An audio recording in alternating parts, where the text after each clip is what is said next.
Avant de commencer cette vidéo, abonnez-vous et laissez un j'aime pour nous soutenir à faire ce genre de vidéo. Les abeilles vivent essentiellement dans la région d'Agboville, à 79 km au nord d'Abidjan.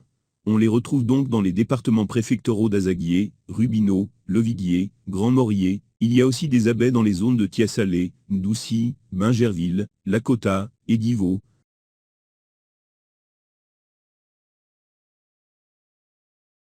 Tradition et coutumes. Le village abeille est dirigé par un chef sous la bénédiction d'un anan ou chef de terre, qui a un pouvoir spirituel. Ils sont regroupés en 5 grands cantons, si on ajoute le peuple satellite Krobou. Ce sont les cantons Morié, Chofo, Kos, Oukone, Abévé et Krobou. On ne peut parler de culture abeille sans mentionner la fête des Ignames. On la célèbre à 2 reprises durant l'année. La première, beaucoup plus sobre, est appelée le sacrifice du Miripo. La seconde fête, le Djidja, se déroule sur 3 jours. Il s'agit en effet d'une fête de purification, qui marque la fin d'une année et le début d'une autre. Le premier jour des festivités, l'igname est le seul consommé par les populations. Alliance interethnique. Les abeilles sont alliés principalement aux Dida.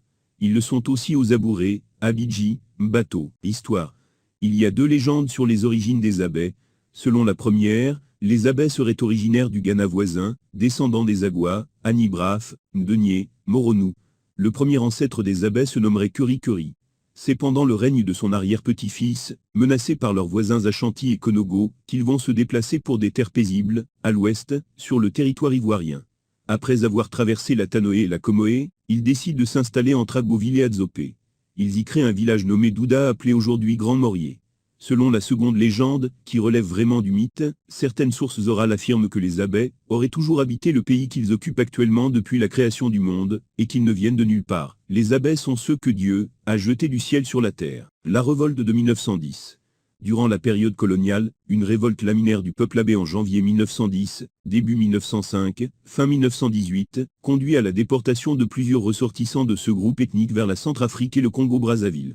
En effet, les abeilles se révoltent, lassés des excès commis par les colons dans le cadre du portage, du travail forcé, et des injustices dont ils sont constamment victimes, confiscation d'armes juste après le versement des lourdes taxes requises pour leur transport, actes arbitraires, piétinement de la dignité humaine, etc. Des abeilles au Congo et en Centrafrique. Il se dit que les anciens chefs d'État Jean Bedel Bokassa, Félix Patassé et Denis Sassou Nguesso sont des descendants des abeilles déportés en 1910 en Centrafrique et au Congo suite à la révolte des abeilles. Les colons avaient jugé bon d'éloigner les frondeurs et meneurs de la lutte pour étouffer les résistances. Les patronymes de ces chefs d'État ressemblent bien à des patronymes abeilles de Côte d'Ivoire.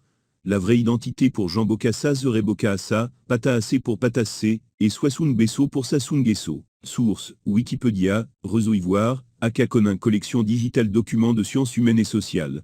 Yves Roland Rabécoto. Cet article a été lu depuis le site yenkmblo.net. N'oubliez pas de vous abonner, pour ne rater aucune de nos vidéos.